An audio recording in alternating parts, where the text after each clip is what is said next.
Grade 1 Malibu Stakes on opening day on Sunday at Santa Anita. It will go as race number 10 just before 7 o'clock Eastern time as we take you 4 years back to the Run Happy Malibu Stakes, a tour de force, as we often saw from the great Flightline. Yeah, he didn't run often, but when he did, it was like this, usually under wraps with Flavor and Pratt looking in the rearview mirror. And, of course, he would go on to win the Breeders' Cup Classic. I mean, what an exceptional talent.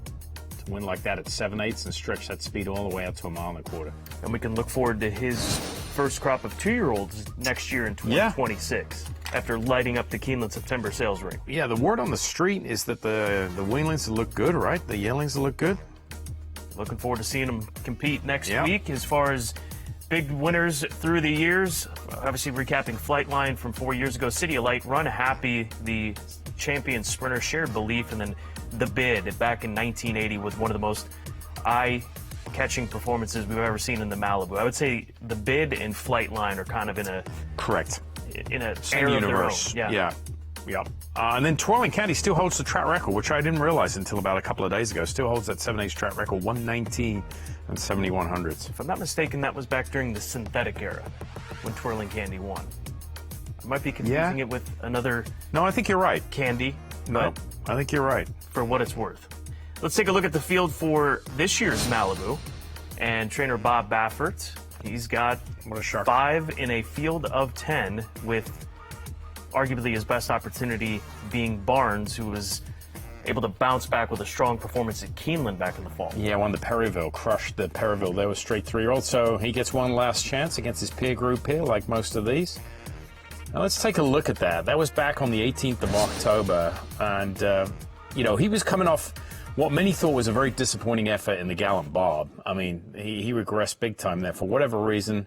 We don't know, but he came back and bounced back strong here with a pretty good effort in the Perryville. Going to win by 8 1/4 lengths, beating Captain Cook, who was the favorite of this race, the St. Elias horse, who ends up finishing second. Owen Almighty, familiar name from earlier this year, he checks in third. So Barnes, with some time between races, that might be the key in coming back home here to Santa Anita, can put together back-to-back strong efforts, something that we have yet to see from him outside of the first 2 races of his career. Cornucopian's another one for Baffert.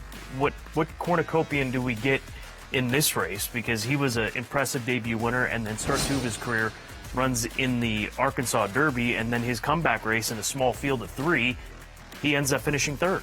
I was there at the Arkansas Derby. He just went nuts that day. They went too fast. It was a lot too much too soon. I like him coming back to one turn, Scott Cornucopian. I think that's the key for him. So we'll see how it plays out. But just looking through the form in that race, it's amazing how many horses ran behind Journalism out here on the West Coast, and what they've done to enhance. They would get well beaten by him, and then they would go on and win stake races around the country. So the 3-year-old crop last year, I mean, we know it was strong, but the more you watch it play out with horses that also ran, so have come back and done well, I think it was a deep, strong crop. Have we seen a shift as far as the Malibu? Obviously, it's the Malibu, and we've recapped big winners. You can go through the honor roll of Malibu winners back to when it began and how impactful it's been through the years. But does it seem to you that, or at least it seems to me, that with Pegasus, Saudi, and Dubai, just right on the other side of the first of the year, that it's kind of changed the program for these 3-year-olds and they're looking more in that direction? I think so. Although, obviously Flightline a couple of years ago, I mean, he just needed to get started. But you're right. I don't think we see as many as the marquee names, but it's also a good point to lead to keep a horse moving towards those goals rather than just give him, 2 or 3 months off. So, yeah, I mean, we'll see.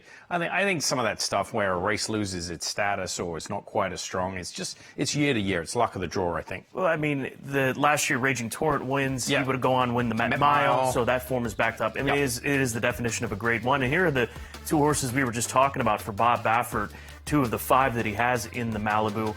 As far as career records are concerned, Barnes a little bit more experienced, so he has more victories. As far as Santa Anita, Cornucopian, he's never raced at Santa Anita. How often can you say that about a Bob Baffert trainee going into a grade 1? Exactly, because his running started early. He's lightly raced. He went, after the Arkansas Derby, he was lightly raced, went there on 1 star. But he's one of those 3-year-olds that he just had to get out of the way of some of his Baffert's other runners. So, there's a reason for the Malibu. Bring these late developing 3-year-olds back. And Bob has the 5 that we mentioned, and we've got them in numerical order according to their post position. And as so often is the case, the Baffert runners' high purchase prices, whether it be at yearling sales, 2-year-old sale down in Ocala, or of course at Keeneland September, I mean, it's really right on par with the $3.2 million on Barnes, $1.1 on Cornucopian, down to $425,000. What would you say the average purchase price for a Baffert runner is? Whether it doesn't matter what type of sale it is, would you say $400,000 or $500,000? Maybe a little north of that. I'd go close to $750 now, because there's a lot of. I mean, 500's kind of the cutoff. $450, $500. You know, the Pegger and Watson Whiteman crew, they're not $1 million yearling purchases. They're anyway $250 to $400, $500. But you know, when you start getting Amir Zaidan in the sale ring, he's 3.2, 2.5, 2.1. Well, and you see the pedigrees here. You've got Not This Time, 2 Into Mischiefs, a Quality Road, and then a Chancelot in Midland Money, who would have put together a very strong breeze down in Ocala at OBS to bring $650,000. 3 of the probably top 3 sires in the country there. Not This Time, Into Mischief, and Quality Road. I know the SF group loved the Quality Road.